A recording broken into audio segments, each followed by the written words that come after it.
All right, Hi. back everyone. Hi, welcome back to episode 5, possibly We don't 6. know. We don't know of Macabre and Company. Erica, how are you? I'm so good. How are you? I'm really good, actually. Yeah, we were just talking before this, just about having really busy weeks, and to our listeners, this might be out of the wrong order. This might be another Erica episode. Maybe it'll be, well, this is going to be an Erica episode, but it could be out of order. So we apologize, but that is Yeah, crazy. I think I with the mean, magic of editing, we'll be fine. We'll be in order. It'll be yeah. great. I'm here talking about being super busy, and Erica's like, I literally just traveled for like 18 days just to get back to my house. Canada and Australia. I mean, Australia is just really far from everything. Like not just Canada, but Yeah. it's in the middle of nowhere. I wonder Oh, I what the furthest place away from Australia. I mean, Australia's huge though too, right? So, yeah, but I wonder like what the furthest place away from Australia is. I'm sure Uncle Google knows. Well, I know. Punch. I Quiz. have a correction from the Harold Holt episode. Yeah, we were talking about how perhaps Australia is like neutral and doesn't like get into wars, and I have been corrected that Australia gets into all the wars. Really? If yeah, if America's going or if the UK is going, Australia's like, yeah, all right, we'll send some people. Oh wow, I never knew that. Yeah, I thought they yeah. were So Switzerland. nah, nope. Australia is in the wars. So Well, but we always said we weren't a political podcast. However, yes. And I don't think we guaranteed it. We just discussed that perhaps we didn't get into things. Turns out we do. All yeah. right, what card did you have for today? Today we drew the world. The world card Oh, represents successful completions, end of a journey, or wholeness. Which is so funny actually, and I honestly hadn't read the meaning of this one until this actual second, and we just said that you got home from Canada. yeah. Which is the end of a journey. It's an earth element. Dancing within a laurel wreath, the crow celebrates. She's surrounded by the 4 fixed signs: Taurus, Leo, Scorpio, and Aquarius. What are you? Sagittarius. I'm Pisces, so we're none of those. Symbolizing the 4 seasons and a mark in the passage of time. The world is the last card of the major arcana and represents the successful and fruitful end of a journey, one that you have charted since the very first step. Wow. The Wow. world symbolizes a time of great joy and relief because the hard work you have invested is finally paid off, and it's time to revel in the glory of your job well done. I literally just said how overwhelmed I was at work to you like 5 minutes ago. Yeah. Definitely not the end of a journey, that's me. Unless I'm gonna get But maybe fired tomorrow. Maybe I'm gonna get fired tomorrow. no, maybe it's telling you to just take a moment and like appreciate that you are doing a lot of good work Yeah, and right. to just give yourself some credit. Yeah. You're right, Yeah. actually. Maybe that is. Yeah, Yeah. yeah, I guess that makes sense too for me. And it makes sense for Yeah. you in a way because you just got home from Canada. How was that, by the way? Exactly. Tell our listeners Uh, how your trip to Canada was. It was spectacular. It was so good to see the family and get into some Canadian wilderness and nature. And It's also get different than the really Australia. cool footage for this, for Yes. our listeners and our watchers. Yes. Everyone on Patreon is going to get that ghost hunt we did. We went to the Victoria Golf Course and we looked for Doris late at night. I won't tell you what happened. You've got to go to patreon.com/macabre&company. I haven't even seen it yet. I know you haven't. It's because I haven't edited it yet. I've been on a plane. Oh my gosh. Fun. Well, do you want to know what we're talking about today? I would love to know what you're going to tell me today.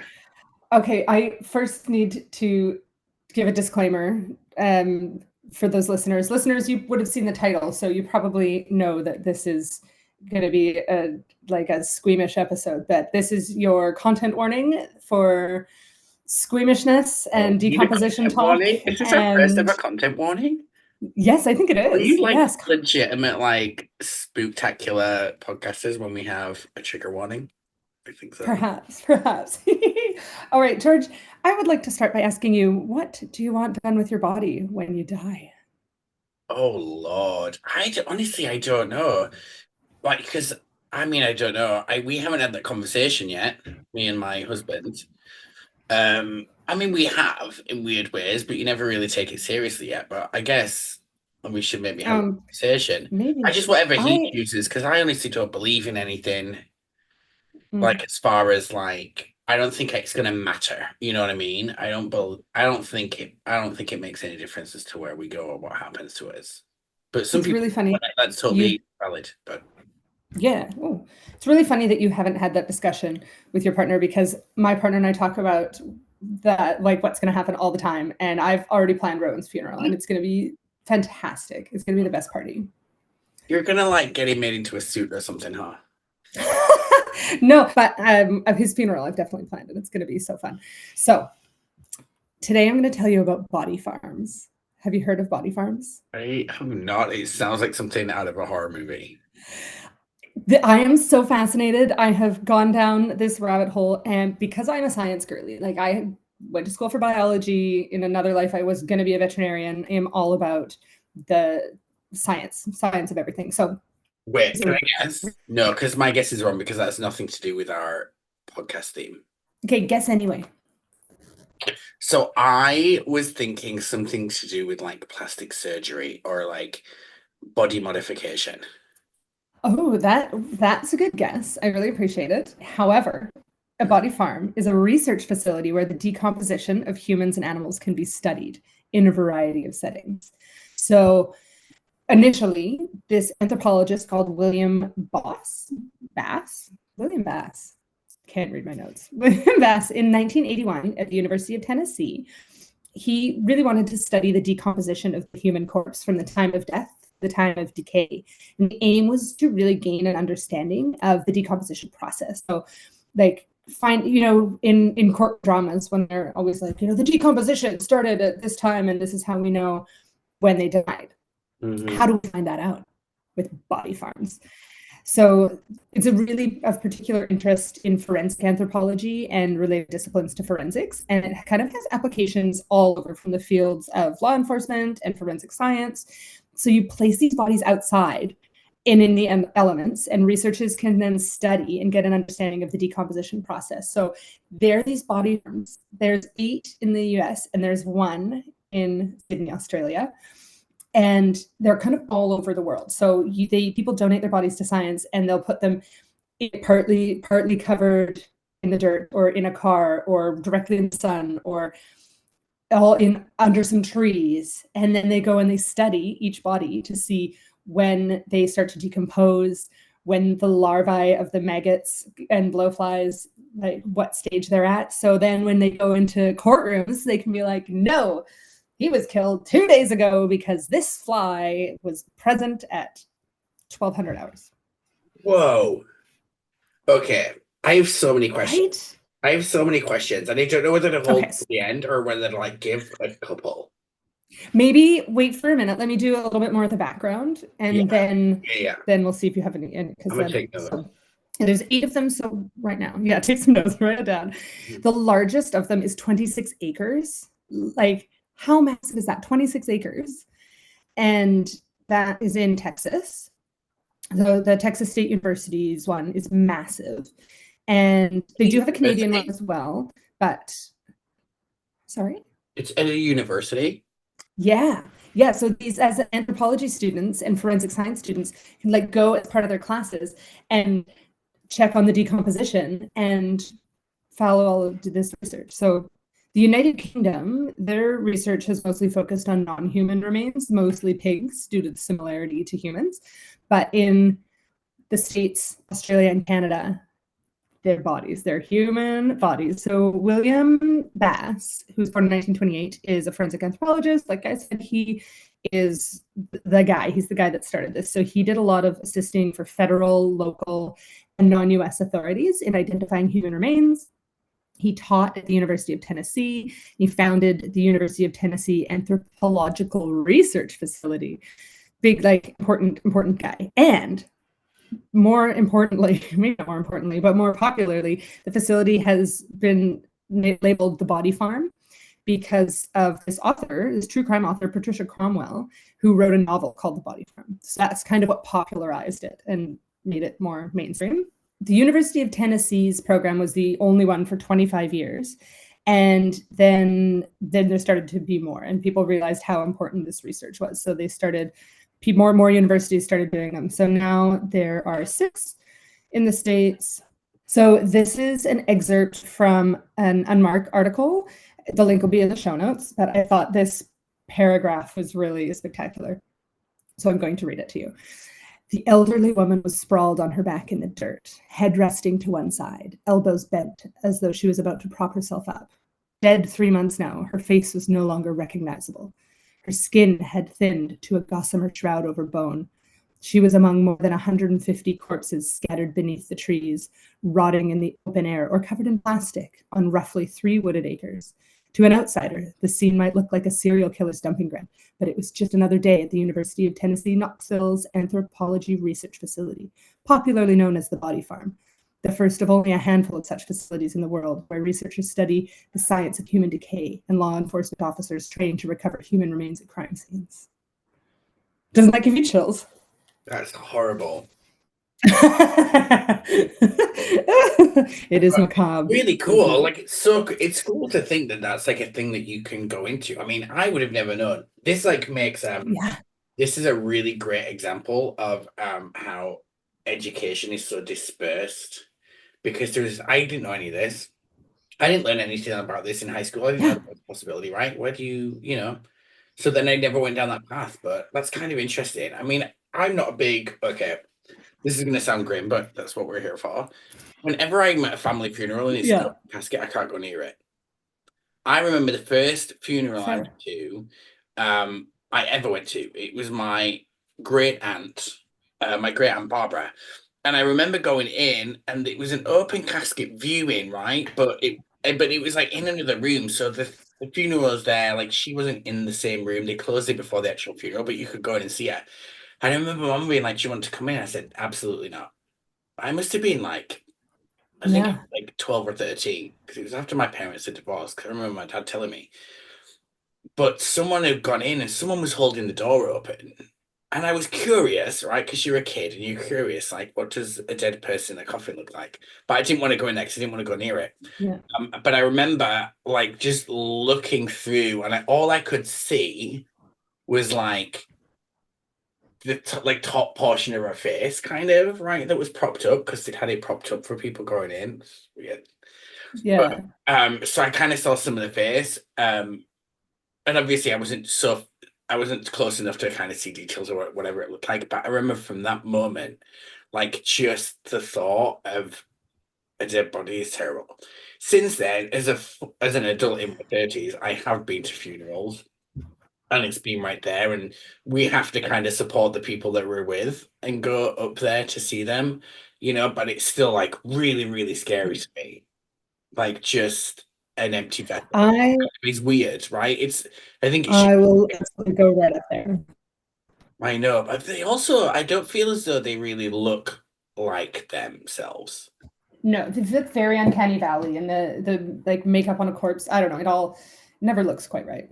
Yeah, I remember my mom getting really upset at her mom's, because she didn't have her glasses on. She was like, she didn't look like her, and I think it was just someone we were with was like, she didn't have her glasses on.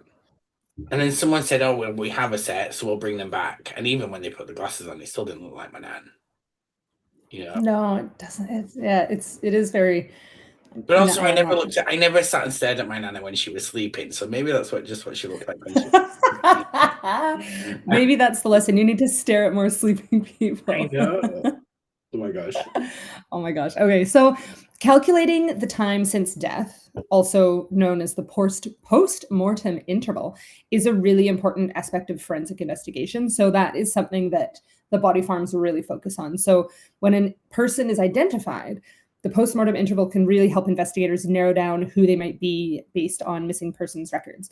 So if they can say, okay, this person passed a year ago or 8 months ago, then they know to look at cases from a year ago, not cases from forever, because like there's so many people go missing every year, and it can really help to shrink that pool of thousands of missing person cases.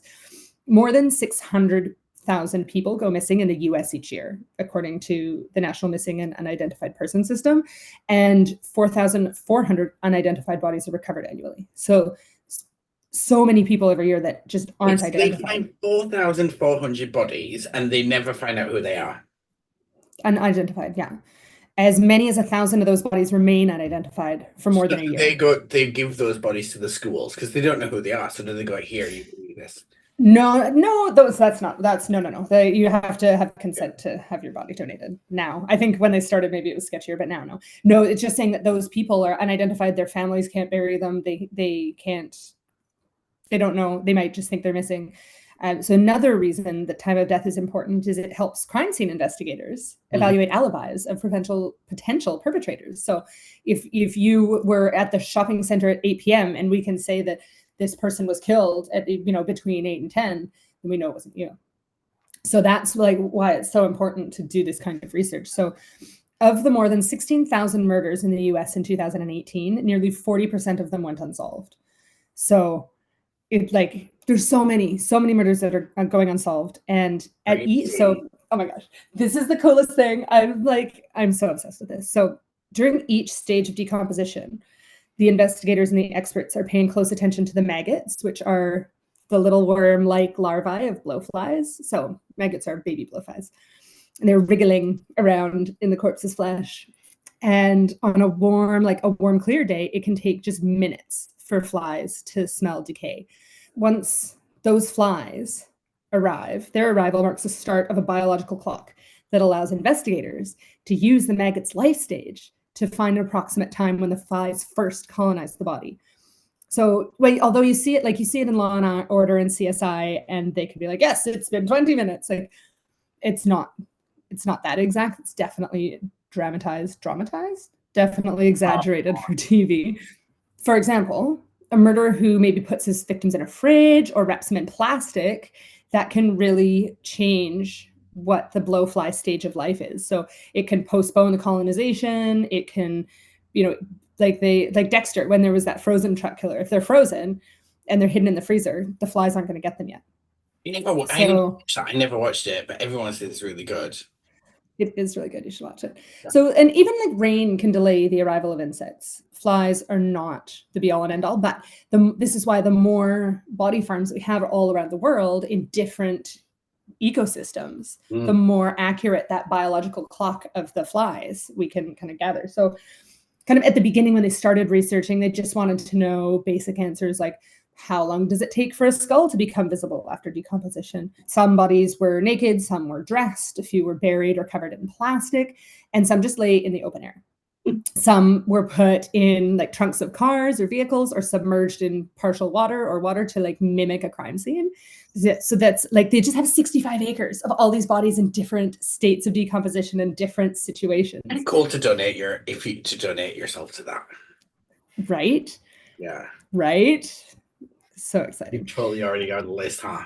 You're on Erica's on the VIP list. She's the gold member, platinum member. Erica, they're oh, you're gonna get the best time. We're gonna throw you into the Bengal tigers. Then we're gonna lay you in the sun.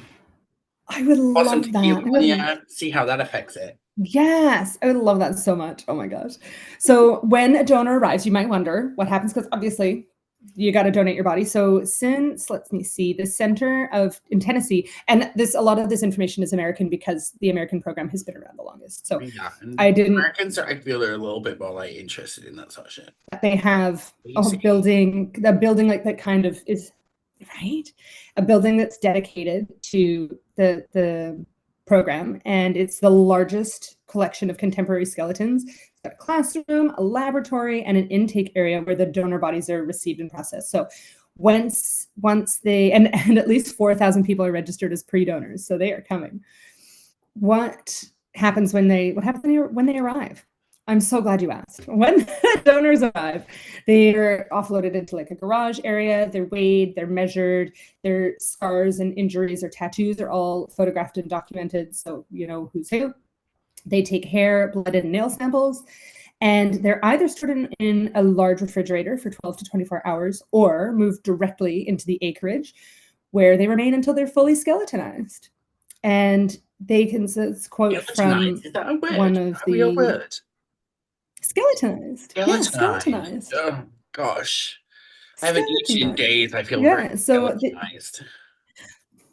positively skeletonized, Let darling. me use that the whole forever. So they, oh my gosh, you should use that forever. Let's take it to parties. And they can see daily and even hourly changes to the hundreds of donors over the different years and seasons in different scenarios and the different microenvironments within that facility. So it gives us so much data to evaluate the time since death of specific cases. And it's been a huge game changer having actual humans decomposing that they can study. In 2016, Australia opened the first body farm outside the US, and it's 12 acres in Sydney. It's the Australian Facility for Taphonomic is a word I learned, experimental research. It's just on the outskirts of Sydney, and scientists there have discovered that bodies decomposing in the bush tend to undergo some degree of natural mummification, producing like dry and leathery skin that stays preserved longer. Wild, right? Yeah. It's Australia is really hot. This is why there's a content warning. Yeah, I have so many questions. Okay, I'm almost done with my my research. Sorry. So that's right. A year later, after 2017, a teaching hospital in Amsterdam received approval to study the decomposition of bodies buried in shallow graves. So they're doing some work on that. And then a new body farm opened in Quebec, so Canada's got one. And that's really providing opportunities for scientists to study human decay in a northern climate where winter temperatures can dip as low as minus 30 degrees Celsius. Fahrenheit. Minus 30 degrees, very cold. It gets really cold. Plans are in the works for body farms in other parts of the world, including the UK. So there will be more, but at this stage, they're not all over the world. And they are really excited. They're really welcoming of more facilities because although the research that they're doing is translatable to other environments, some questions are really environmentally specific. So, Australia, we're not going to get to study out here what happens to bodies in minus 30, minus 40 degrees Celsius. You really need a really cold climate to figure those out. And the same as the temperatures, the hot temperatures in the bushland that we get here is so unique that that's a really unique opportunity to study. So it's really exciting. Do you want to hear the decomposition process? I mean, our listeners are saying yes. Yes, and you don't have a choice. We're into it. So what happens? How does your body start to decompose? When your heart starts pumping, the body's immune system shuts down. Microorganisms in the gut start multiplying, rapidly consuming all the nutrients in your stomach. This is like a feeding frenzy, essentially, and it consumes the body from the inside out and eventually creates gases that cause the body to bloat, which I'm sure people have seen in CSI or everywhere.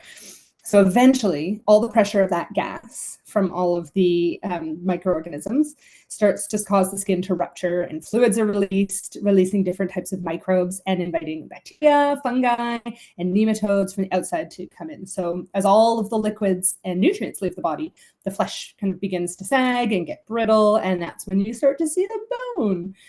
And in an outdoor environment, scavenging animals will often strip the bones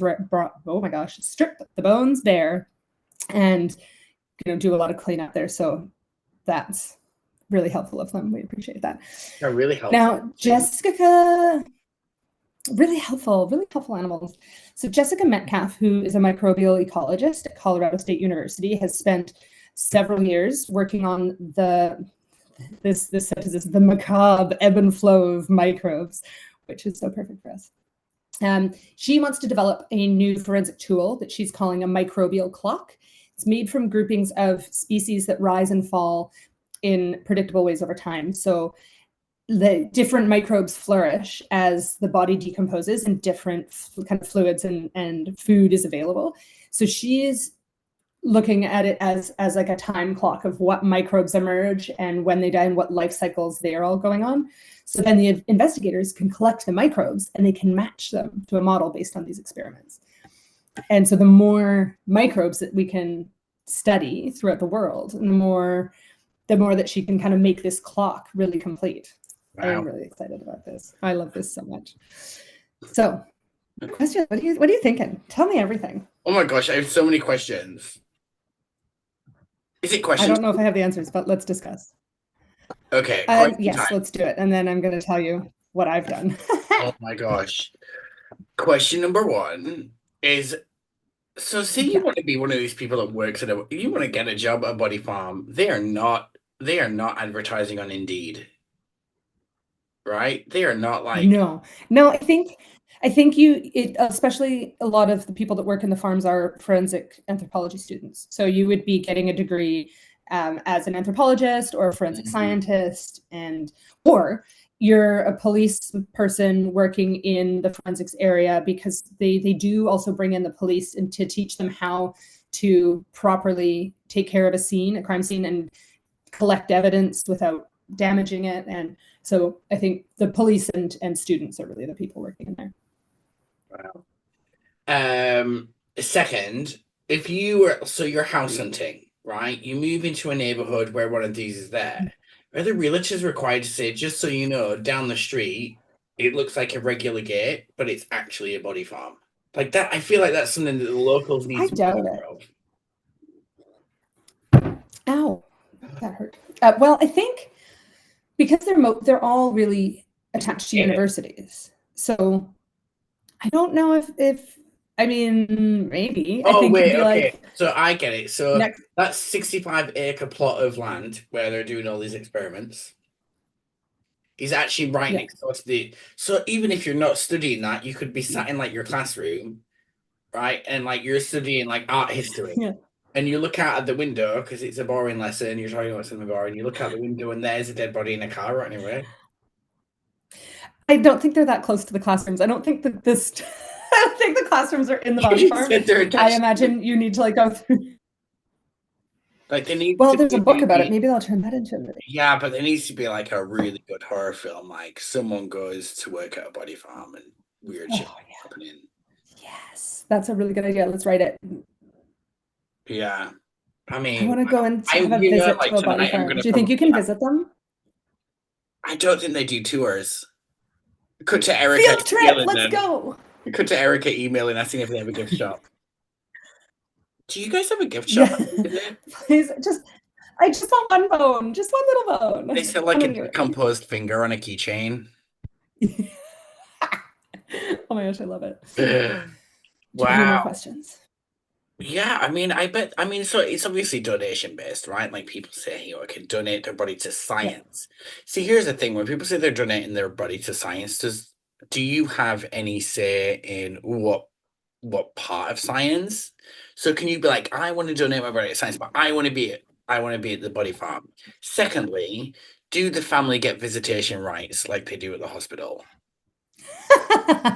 Like, can the family go and watch? I love So it so much. remember, like back in the day, and this is a true thing. Like this is real because I saw it. I mean, I didn't have a login, but it was a rumor that went around school at like the dawn of the internet. Right? This is like the 90s. Well, no, what I started high school in 1999. So like, yeah, like late 90s, early 2000s. There was a website called WatchMeRot.com.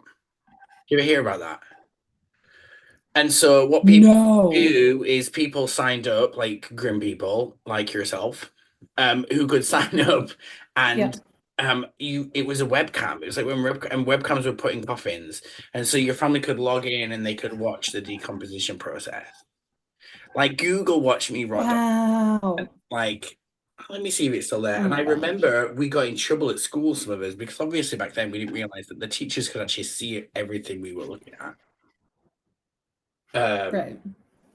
That's wild. That's wild. And I'm so glad you asked those questions, because I have answers for you. Because I have registered to donate my body to the Sydney Science thing. study. Yeah. So I got a lot of information when I reached out to them. So tell me everything. Are you okay? Okay. So what was your first question? Was okay. So no, you can't choose where you go. You don't get to choose. You donate your body to science, and I have a list here of what happens if your body is suitable. So there's a lot. Okay, I'm going to do your questions, and then I'll talk about the rest of it. So If your body is deemed suitable and they say we will keep it, because some bodies are not suitable and you might not get to be used for science.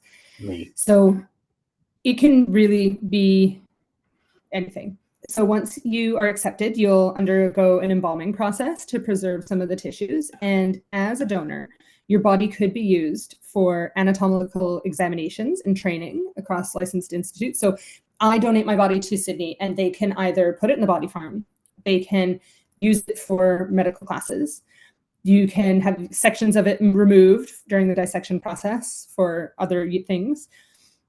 Whole body or sections can be used in museum displays. Research field is so broad. Everything does get approval from an independent human research ethics committee, so nothing unethical will happen to your body. However, you could also be plastinated.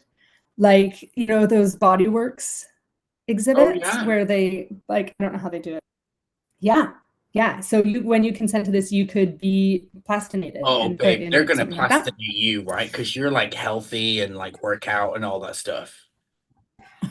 Maybe. And I would like my tattoos to be preserved forever, so maybe they'll use the outside of it. I feel like for me, it would take one. You could be plastinated. Like, not worth it. Not worth the time. Well, some people do get rejected because bodies can be deemed not suitable. So they test the bodies for various infectious diseases, and you know, if there's an infectious disease that might be exposed once you start to decompose, then they don't put you in there. So while I would like to be in the body farm, I can't guarantee that once I die, this University of Sydney will put me in the body farm. They might plastinate me. They might just put my arm somewhere. I think so. I think they know. Also, can your family visit?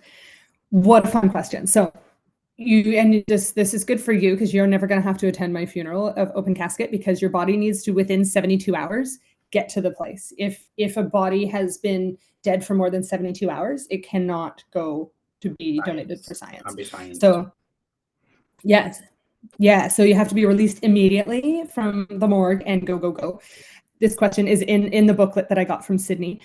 Please be aware the university will not be able to release your remains for the memorial or be liable for any costs associated with the service. So if in 2 weeks you're like, we really want to have a funeral, you can't get the body back. You can't like ship it around because they will arrange the transportation, but they're not gonna for the like shit to eat. It might already been cut off. But yeah, within 72 hours, you need to have the body. And then they're so cute. I love this. I don't know if the other ones do, but the University of Sydney offers an annual memorial service to all the donors that expresses the students and the university's gratitude and recognition to the generosity of the donors. So your family could go to the annual memorial service. How cute is that? In like an alternate universe, you're like the principal of this place. You are the dean of administration. Oh my gosh, yes. You are all up in the grills of these dead people, putting bugs in them, doing all this stuff, putting them in weird places to see how they die. And I love that for you. And I love the alternate universe. Yes. Wow. It's crazy. I wonder if they ever struggle getting, oh no, they won't struggle getting students, you know. I wonder how many students start. No, can't hack it though. Can't handle it. I wouldn't handle it. I would probably last it maybe through half an hour, and then I'd be like, "Nah, I can't go. I can't continue. I'm not going anymore." I'd be so into it.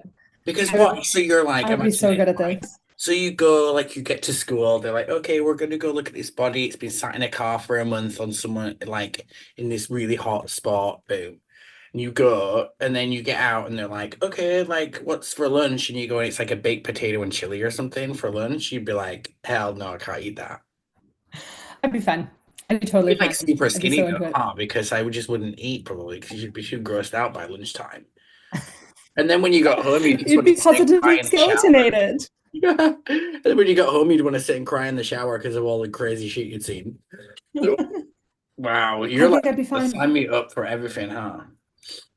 Yeah. So do you think you would do this with your body? Would you donate your body to science? I mean, maybe I would.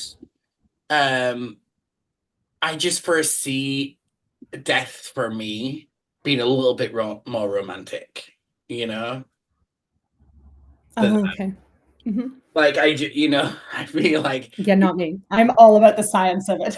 you're all about, but that's great. Like they need to know. We need more people like you. I wish I was more like you because they need to know, right? Those people. However, I just have this like image in my head of like being buried or put or in an urn, whatever happens, but being like a ghost in like a mausoleum and like a movie, you know, like a ghostly Ooh, a movie. mausoleum. I love that for you. Yeah, something dramatic. I like Yeah. the idea of people being able to come visit me and kind of think he's still in there, but like physically in there. Because it's very Mm. like growing up in England, Yeah. it's all like graves, right? Everyone's buried in the ground. But here, particularly, I've noticed this since living in the desert in Palm Springs, they're like mausoleums, but they're like those multi-story ones where you're like in a wall. And that's like cool to me. Yeah, And you're like, well, where absolutely. do they decompose? Like, I guess you don't. I guess your body just stays in there. It does decompose. It would do. Right, You yeah, but know, for the like longest shelf time on the before, I know, this is why we need to study it. exactly. But for the longest time, I've always wanted to be cremated, and what I really wanted was to have everyone at my funeral get a tattoo with my ashes mixed into the ink. But now I want to be donated to science, so I can't do both things. Unless maybe they give me a leg. If I can just like spare a leg, and that can be, man, you have to donate your whole body. These are the important decisions. Just that'd be really fun, but don't tell your family. But have an open casket and it's just your leg. Yes, that would be But funny. just a hand like there so people can like shake and with the little note saying, one last squeeze. Oh my Oh my gosh. God. Well, I know Do you for know what else? sorry, there's a delay, I think. There's so many things that you can do with ashes and like with people's bodies and things. And I think some of the really cool ones are that you can have your body like put in as the soil with a tree. So you plant someone's ashes into the soil, and then this tree grows from Oh their yeah, ashes. So you can always go I've and seen visit those. this tree. And like, yeah. Someone else also, you can make your remains into a diamond, which Yeah. I feel like that's super expensive. But super fun to think that one day you could be just like sat there in a thrift store and someone could buy you. Yes. How cool is That that? needs to be That a could horror be movie as well, like trafficking. this I don't know. the journey of a human into a diamond. That sounds fun. There's one that my mom wants to do where you're like placed in a sack and like you're into it's not cremated, like your body's put in there and then the tree's planted on top and then the nutrients from your body as you decompose go into the tree, so you're essentially in the tree. Yeah. That's really cool too. There's one of those in Yorkshire, I believe, and it's like really popular because it's also fairly cheap because it's they use like obviously biodegradable sacks and stuff, and then the tree that they already have. And it's like it also promotes environmental, like rebuilding the environment, especially in like places where there's a lot of deforestation. Like you're, part of bringing the world back. But I mean, we start from the earth, we end up back in the earth at some point. Yeah. What a Yeah. great episode, Erica. What an interesting topic. Thank you. It's definitely different. It's not a story, but I got really into this and I needed to share it with the world. No, but now you've inspired me. Now I'm like, oh my gosh, I'm recording next. I think I might change it up a little bit.